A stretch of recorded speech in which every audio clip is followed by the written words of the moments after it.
Yes, once again mga minamahala.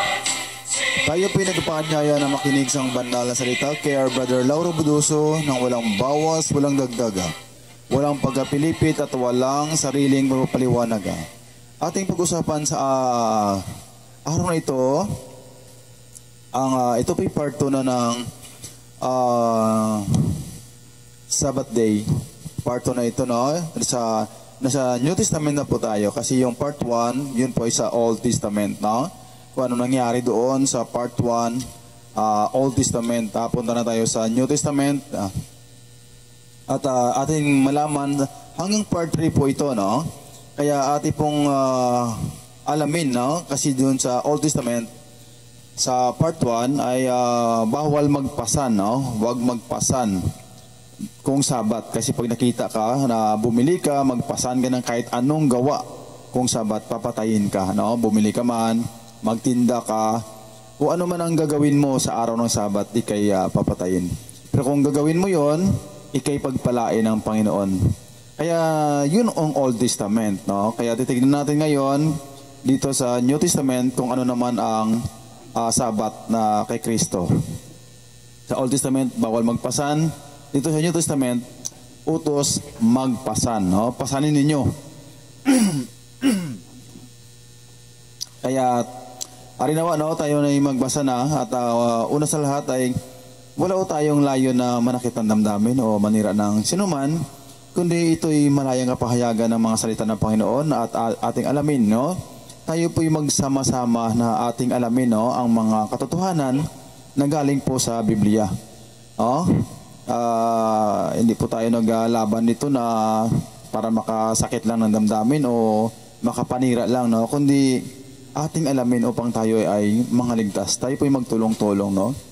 At hindi naman tayo magkalaban-laban nito, kundi ang isa lang kalaban natin, kundi ang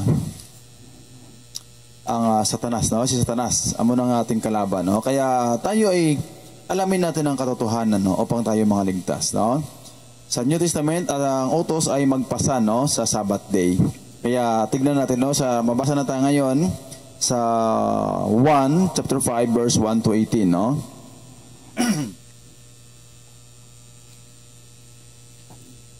Pagkatapos ng mga bagay na ito ay nagkaroon ng pista ang mga Hudyo at umahon si Jesus sa Jerusalem. Sa Jerusalem nga ay may isang tangke sa tabi ng pintuan ng mga tupa na sa wikang Hebreo ay tinatawag na Bethesda na may 5 portiko. Nasa mga ito ay nangaghandusay ang marami sa kanilang mga may sakit, mga bulag, mga pilay, mga natutuyo. At naroon ang isang lalaki na may 38 taon nang may sakit. Yan, tagal-tagal na, no? Nang makita ni Jesus na siya ay nakahandusay at mapagkilalang siya ay malaon ng panahong may sakit, ay sinabi niya sa kanya, "Ibig mo bagang gumaling?" Sumagot sa kanya ang lalaking may sakit, "Ginoo, wala ng taong maglusong sa akin sa tangke. Pagkalawkaw sa tubig, datapwat, samantalang ako'y naparoroon, ay nakalusong na muna ang iba bago ako." Sinabi sa kanya ni Jesus, "Magtindig ka, buhatin mo ang iyong higaan at lumakad ka." At pagdakay, gumaling ang lalaki at binuhat ang kanyang higaan at lumakad. Noon nga'y araw ng Sabat. Yon. Inutusan siya, no? Sabi ni Jesus sa 8, sinabi sa kanya ni Jesus, "Magtindig ka, buhatin mo ang iyong higaan at lumakad ka." At pagdakay, gumaling ang lalaki at binuhat ang kanyang higaan at lumakad. Noon nga'y araw ng Sabat. 10. Kaya sinabi ng mga Hudyo sa kanya na pinagaling, "Ito'y araw ng Sabat at hindi matuwid na buhatin mo ang iyong higaan." Yun, no? Sa Old Testament, bawal yun, no? Ngunit sila'y sinagot niya, "Ang nagpagaling sa akin, ang siya ring sa akin ay nagsabi, buhatin mo ang iyong higaan at lumakad ka." Tinanong nila siya, "Sino ang taong sa iyo'y nagsabi, buhatin mo ang iyong higaan at lumakad ka?" ngunit hindi nakilala ng pinagaling kung sino siya, sapagkat si Jesus ay humiwalay, palibas ay may isang karamihan sa dakong yaon. Pagkatapos ay nasumpungan siya ni Jesus sa templo, at sa kanya sinabi, "Narito, ikaw ay gumaling na, huwag ka nang magkasala, baka mangyari pa sa iyo ang lalong masama." 15. Umalis ang tao at sinaysay sa mga Hudyo na si Jesus ang sa kanya ay nagpagaling. At dahil dito ay pinag-uusig ng mga Hudyo si Jesus, sapagat ginagawa niya ang mga bagay na ito sa araw ng Sabat. Datapat sinagot sila ni Jesus, "Hanggang ngayon gumagawa ang aking Ama, at ako'y gumagawa." Yun, hanggang ngayon, no? Kahit Sabat gumagawa, no? No, dati bawal yun eh, no? Bawal yun, no? Kaya sa 17, datapat sinagot sila ni Jesus, "Hanggang ngayon gumagawa ang aking Ama, at ako'y gumagawa." Ayun, gumagawa ang Ama, kahit Sabat gumagawa na ang Ama, at gayon din siya, no, si Kristo. 18. Dahil dito nga'y lalo nang pinagsikapan ng mga Hudyo na siya ay patayin, sapagkat hindi lamang sinira ang araw ng Sabat, kundi tinatawag din naman ng kanyang sariling Ama ang Diyos, na siya ay nakipantay sa Diyos. Yan, ha. Pero sinabi dito ni Jesus, no? Si Jesus mismo ang nagsabi rito patungkol sa Sabat, no? Ang sabi ni Jesus sa 16, at dahil dito ay pinag-uusig ng mga Hudyo si Jesus, sapagkat ginagawa niya ang mga bagay na ito sa araw ng Sabat. 17, natapat sinagot sila ni Jesus, "Hanggang ngayon gumagawa ang aking Ama, at ako'y gumagawa." Yan. Oh, dati kasi bawal yun sa Old Testament eh. Bawal ka gumawa sa araw ng Sabat. Pag nakita ka, papatayin ka, no? Kaya dito sa New Testament, sabi niya 17, natapat sinagot sila ni Jesus, "Hanggang ngayon gumagawa ang aking Ama, at ako'y gumagawa." Ayon, no? Pwede nang gumawa, no, sa araw ng Sabat. Kahit araw ng Sabat, pwede nang gumawa eh. Kaya Old Testament, bawal gumawa, ano, bawal magpasan. Sa New Testament, magpasan ka. Kita mo, sinabi niya dito. Dito, sinabi sa kanya ni Jesus, "Magtindig ka. Buhatin mo," sa 8. "Buhatin mo ang iyong higaan at lumakad ka." Pinabuhat na sa kanya, araw ng Sabat. At pagdakay gumaling ang lalaki at binuhat ang kanyang higaan at lumakad, noon nga'y araw ng Sabat. Kaya sinabi ng mga Hudyo sa kanya na pinagaling, "Ito'y araw ng Sabat at hindi matuwid na buhatin mo ang iyong higaan." Ngunit siya'y sinagot niya, "Ang nagpagaling sa akin ang siya ring sa akin ay nagsabi, buhatin mo ang iyong higaan at lumakad ka." Tinanong nila siya, "Sino ang taong sa iyo'y nagsabi, buhatin mo ang iyong higaan at lumakad ka?" Ngunit hindi nakilala ng pinagaling kung sino siya, sapagkat si Jesus ay umiwalay, palibas ay may isang karamihan sa dakong yaon. Ayun, no? Kaya inutusan siya na buhatin mo. Kahit araw ng Sabat, pwede na. Bakit? Ito sa Mateo. Sa Old Testament, bawal, no? Kaya sa New Testament, pinabuhat na ni Kristo, no? Excuse.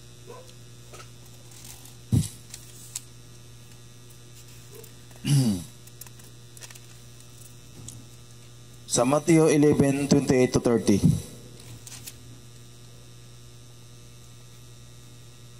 "Magsiparito sa akin kayong lahat, lahat na nangapapagal at nangabibigatang lubha, at kayo'y aking papagpahingahin.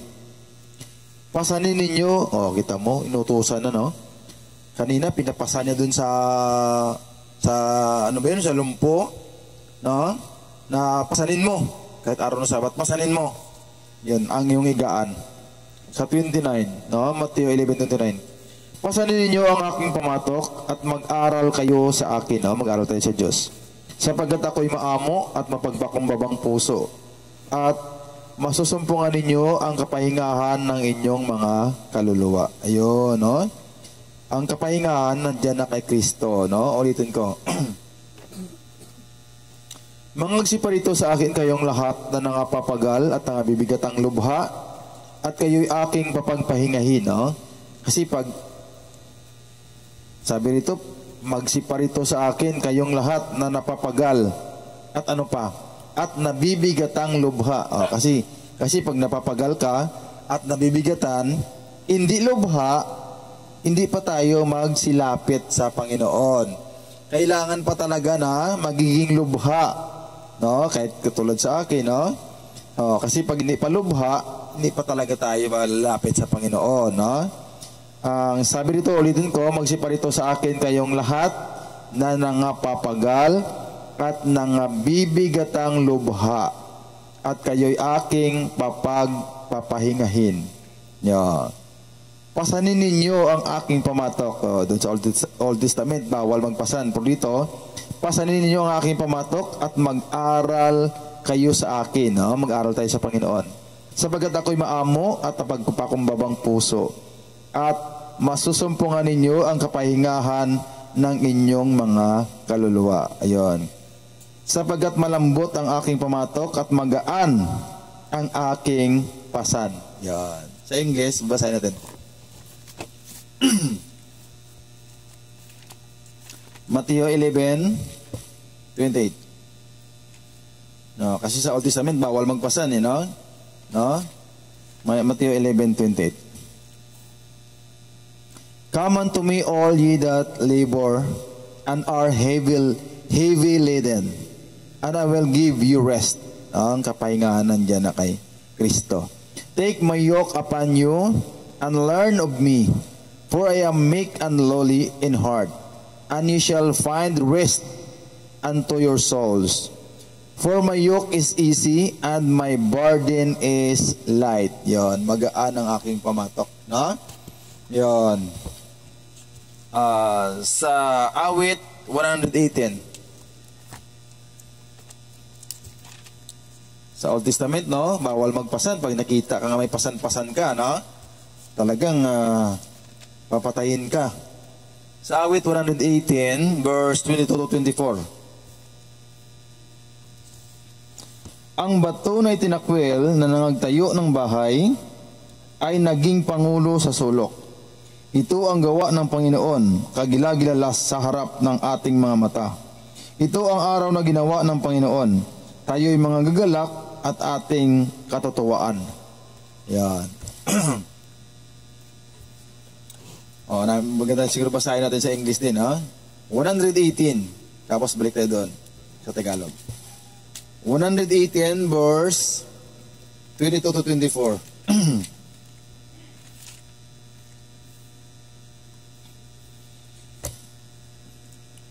The stone which the builders refused is become the headstone of the corner.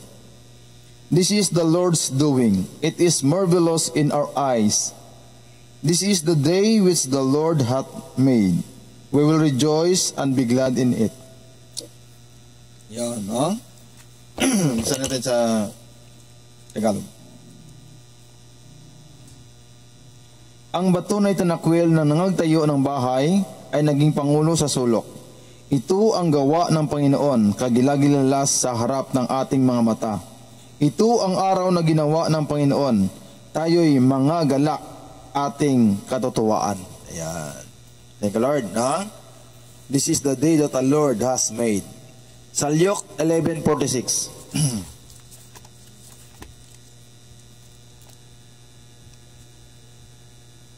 Salyok 11:46. At sinabi niya, sa abari naman, ninyong mga tagapagtanggol ng kautusan, sapagat inyong ipinapapasan sa mga tao ang mga pasang mahihirap dalhin, at hindi man lamang ninyo hinihipo ng isa sa inyong mga daliri ang mga pasan. Yon, mga pinapapasan nila sa mga tao ang mga kautusan, pero hindi naman nila ginagawa. Kaya sinasabihan palagi sila ni Kristo na mapagpaimbabaw, no? Kaya ulitin ko, at sinabi niya sa Aba rin naman ninyong mga tagapagtanggol ng kautusan, Sapagkat inyong ipinapapasan sa mga tao ang mga pasang mahihirap dalhin, at hindi man lamang ninyo hinihipo ng isa sa inyong mga daliri ang mga pasan. Yan, no? Pinapapasan nila sa mga tao, pero hindi naman nila kahit na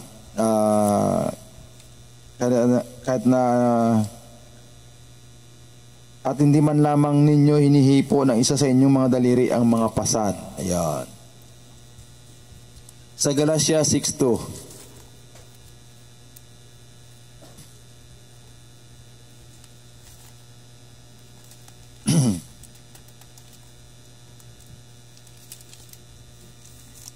Mangagdalahan kayo ng mga pasanin ng isa't isa, at tuparin ninyong gayon ang kautusan ni Kristo. Yon, kautusan ni Kristo. Yon, ha? Ang sabi dito, mangagdalahan kayo ng mga pasanin ng isa't isa. Magtutulungan, no? No? Kaya sabi dito, mangagdalahan kayo ng mga pasanin ng isa't isa, at tuparin ninyong gayon ang kautusan ni Kristo. Yon. Dapat talaga yung kautusan ni Kristo, no? Ayun. Kaya kung may pag-ibig ka sa Panginoon, yung kay Kristo talaga, no? Ito. Sa 1 John 5:3.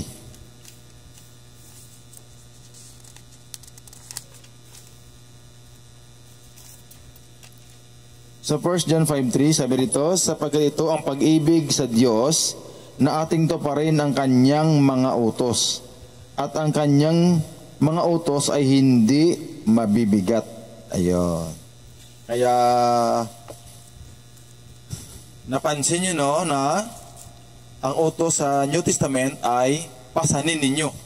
Yun, magpasan. Utos ang magpasan, no? Mula doon sa pilay, no, sa lumpo na pinagaling siya at pinabuhat sa kanyang higaan, no? Kag sa Mateo 11:28, pasanin ninyo ang aking pamatok. Yan, no? Ang sabi doon, pasanin ninyo sa 11:28-30, no? Na I will give you rest, no? Kapahingahan, no? Sabat espiritual, no? Sa Hebreo 9:10, basahin natin sa Hebreo 9:10, no?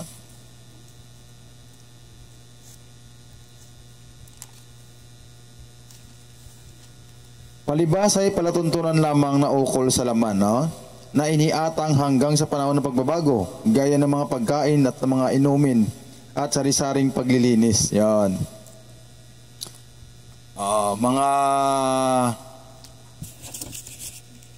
Kaya gano'n, no? Na sabat sa laman, no?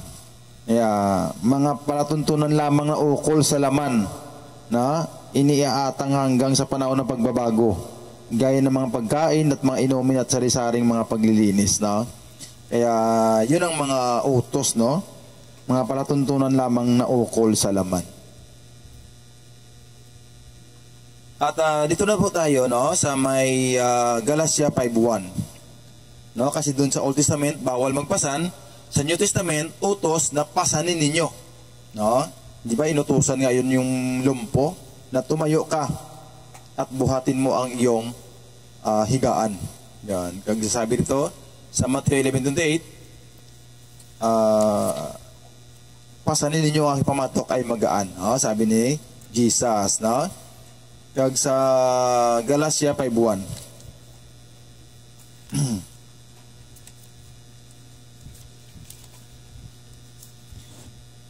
Sa kalayaan ay pinalaya tayo ni Kristo. Ulitin ko, sa kalayaan ay pinalaya tayo ni Kristo.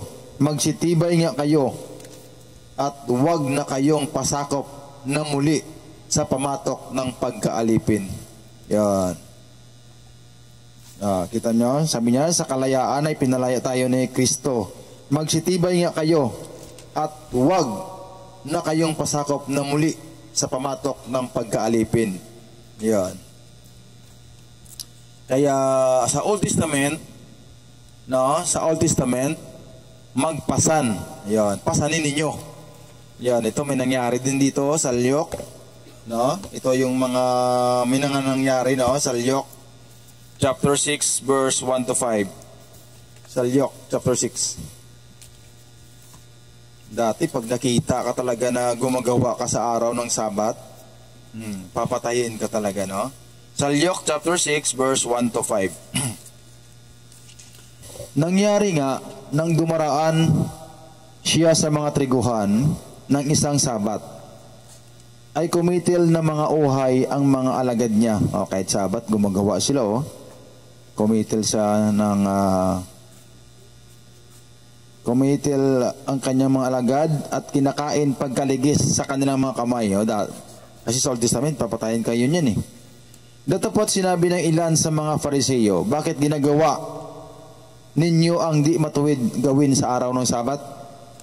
At pagsagot sa kanila ni Jesus ay sinabi, hindi ba nabasa ninyo ang ginawa ni David nang siya'y nagutom, nang siya'y magutom, siya at ang mga kasamahan niya, kung paanong siya'y pumasok sa bahay ng Diyos at kumain ng mga tinapay na handog at binigyan pati ang kanyang mga kasamahan na hindi naaayon sa kautusan na kanin ninuman kundi ng mga saserdote lamang. At sinabi niya sa kanila, ang anak ng tao ay Panginoon ng Sabat.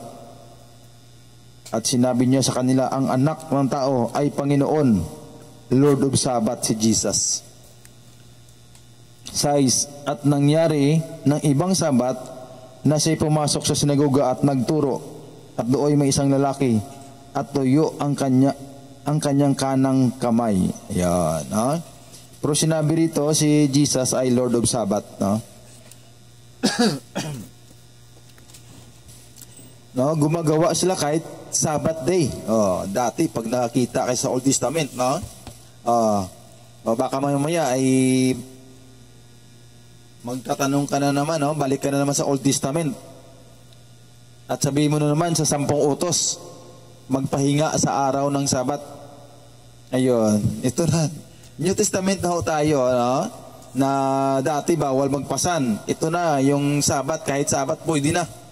Pwede na magpasan. Si Jesus na talaga yung ginatawag na Lord of Sabat, no? Sabi niya nga sa 11:28, kahit sa lumpo, no, pinatayo niya, buhatin mo ang iyong higaan. Araw ng Sabat yon, no? Ito, sa 11:28, no? And I will give you rest. Papahingahin, no? Kag sa Galatia 6:2, ano ba yun sa Galatia 6:2? Uulitin ko sa Galatia 6:2.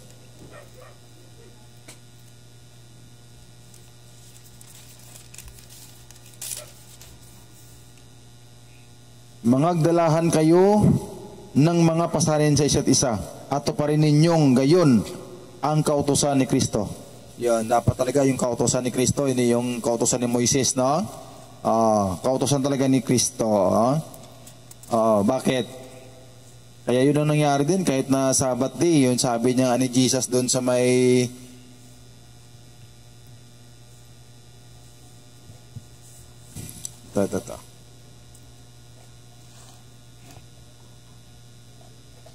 ito, basahin na natin sa John, no? Sa John chapter 9.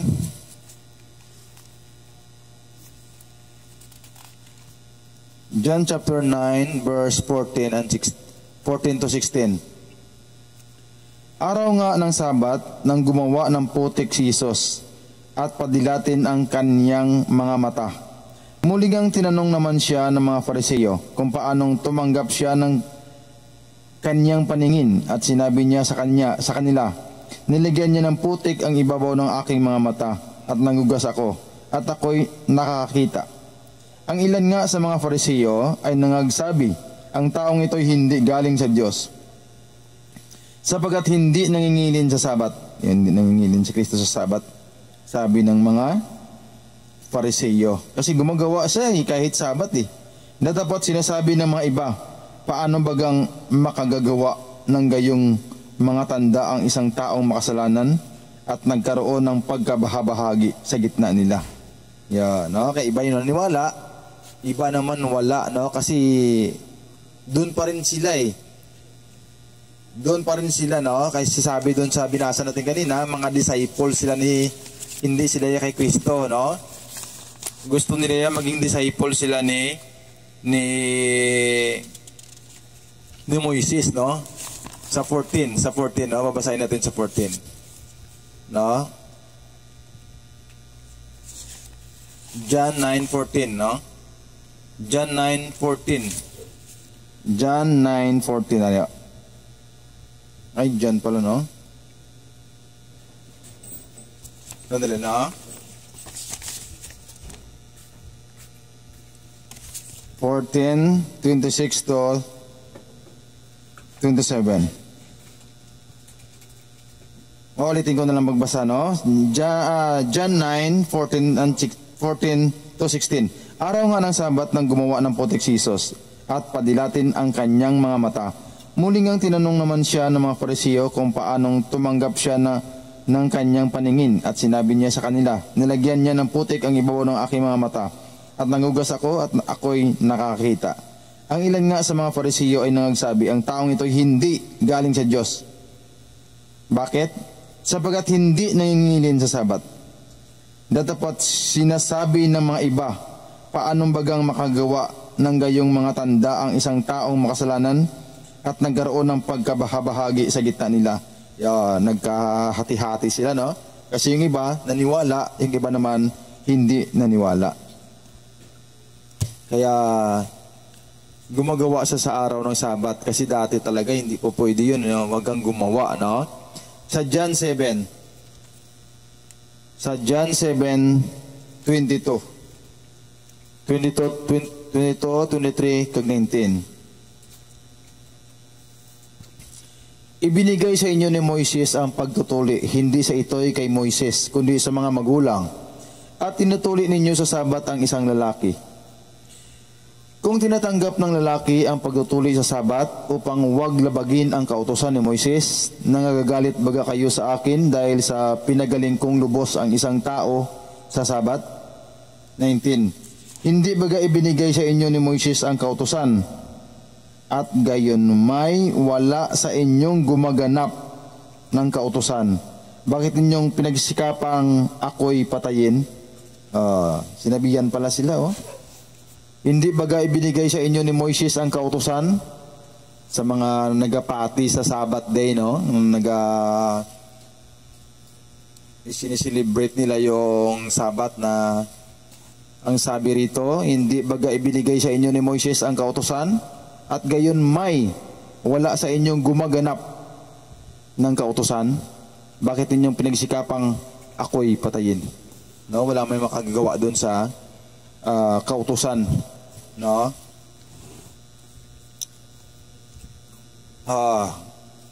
Kasi Old Testament na kasi yun, no? Ang sabi nga rito sa Hebreo 8, sa Hebreo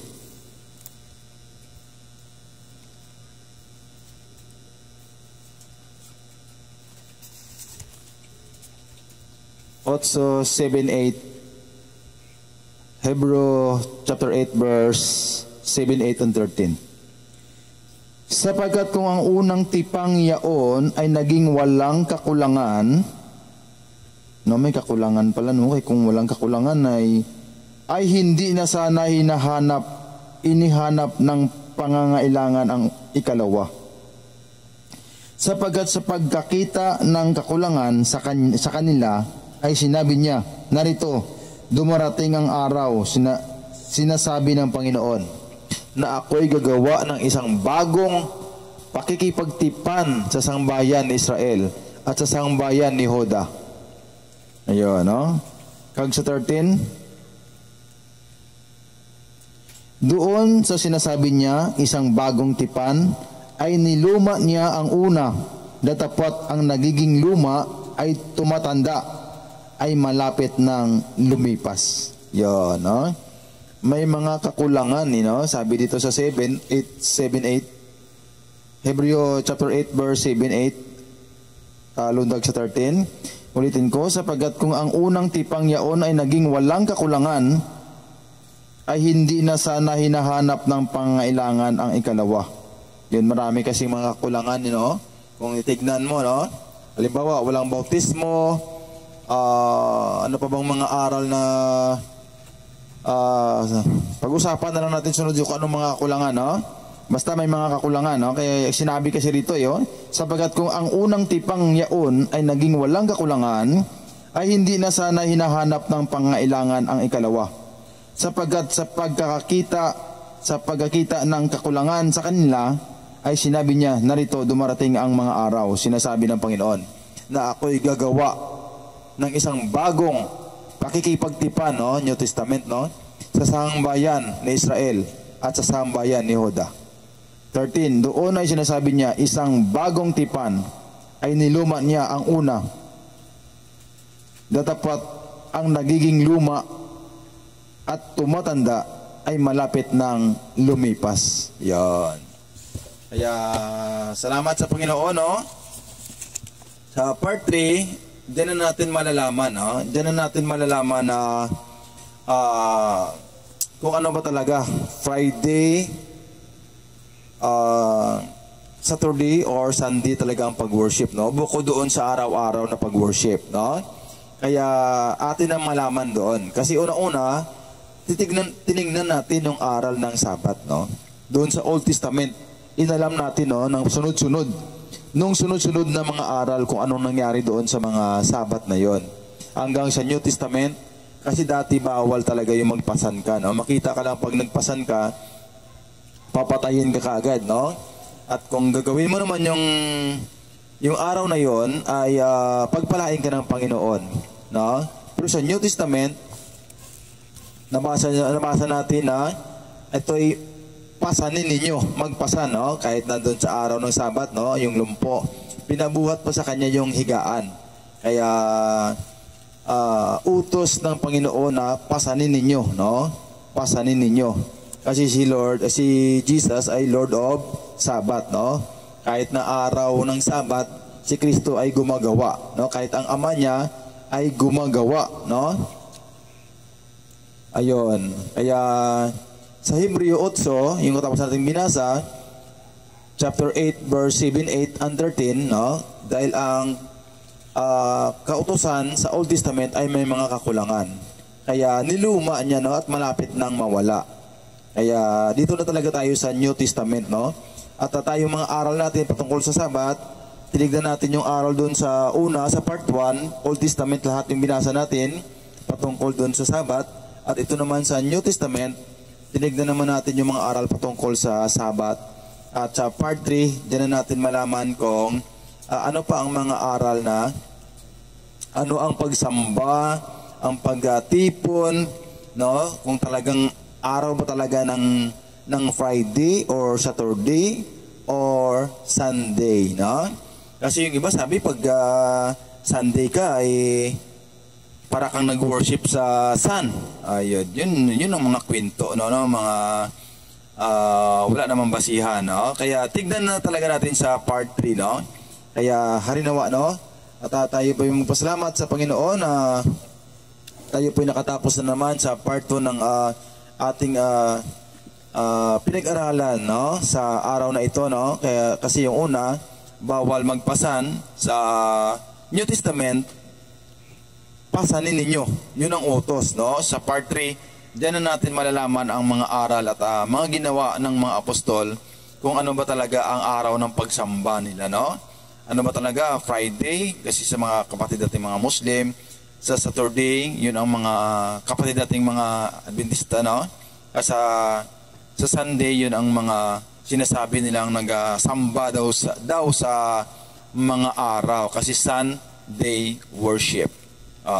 Salamat sa Panginoon, at tayo po'y magpasalamat po sa Panginoon.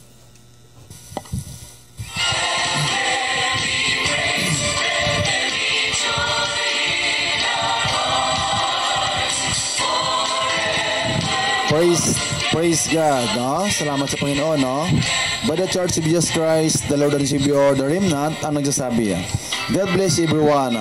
God bless Philippines. Always smile and always remember, Jesus loves us.